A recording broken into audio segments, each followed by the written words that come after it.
in, Oklahoma Senator Mark Wayne Mullin. Senator, great to see you. Biden says Americans just don't get it on the border. Your response? Brian, the American people actually get it. What happens is a Washington lifetime individual who's been here for 44 years now, he doesn't get it. He's out of touch with the American people. He spent all his time over here on the East Coast, and he's not, I don't think he considers himself a border state anymore, even though every border, or every state's a border state now because of the crime that's came across our southern border that's infesting our cities now. It really shows you how to touch he and his administration is. For him to even refer to the American people not getting it shows that he forgot who put him there. It's the vote of the American people, and there will also be the vote that removes him from office and pushes Donald Trump back in office in November.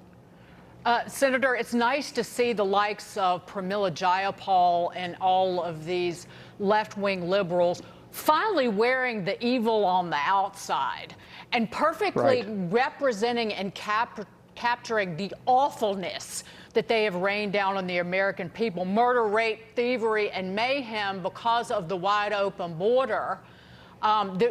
This is suffering and hardship that will be borne by generations of Americans because of the societal, educational, financial, and economic burden.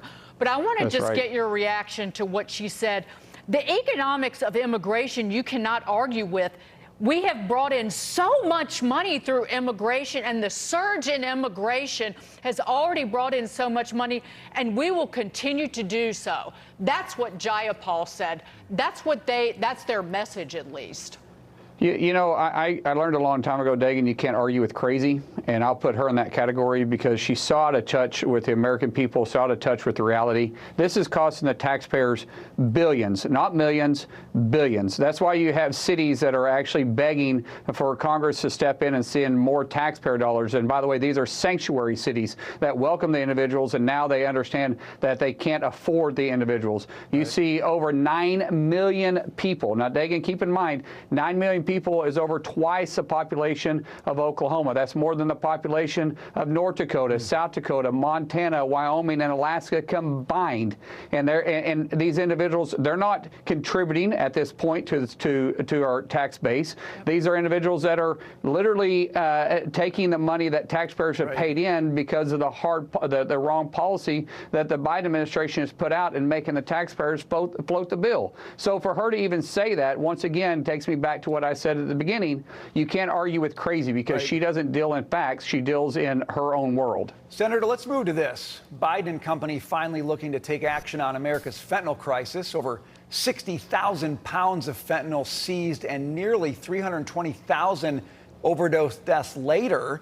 Janet Yellen, of all people, will travel to Atlanta where she'll announce Biden's effort to combat fentanyl trafficking by cutting off the flow of money to and from dealers. What do you make of this? I don't know, call it an attempt, something like that? What do you make of it? How about secure a border? Because that's where the fentanyl is coming from. You know, if you actually want to cut the seed off of the birth that has caused this fentanyl crisis, then you'll go directly to the center of it, and that's coming across our southern border. It's because of what's been going on is the fentanyl crisis has taken off, and it's interesting to me that we're over 3.5 years now into the Biden administration, and they all of a sudden decide they want to take on this crisis. It has affected everybody. There isn't one single person that's listening to your show or that's working on your old program right now that isn't affected a little bit because of this fentanyl crisis. And they have been completely deaf to it. You remember, they said there was no crisis forever. They claimed that they had the most secure border that they've ever had. And now all of a sudden we're out just a few months from the election. He's behind in every poll, and they all of a sudden are going to start taking executive actions to try securing the border and now to start tackling the fentanyl crisis. It's a joke, and the American people see right through it. This whole administration has been a joke. They have never focused on the security of the American people or the national security interest of the United States. And now all of a sudden they're going to do something about it, and you're going to send Janet Yellen of all people to do that? First of all, I thought Harris was our border czar anyways. Where's she at? Yeah, good question. Murder, the rape of children. And hundreds of thousands of Americans poisoned with fentanyl, and they don't give a damn. They don't give a damn. Senator. Sorry to curse.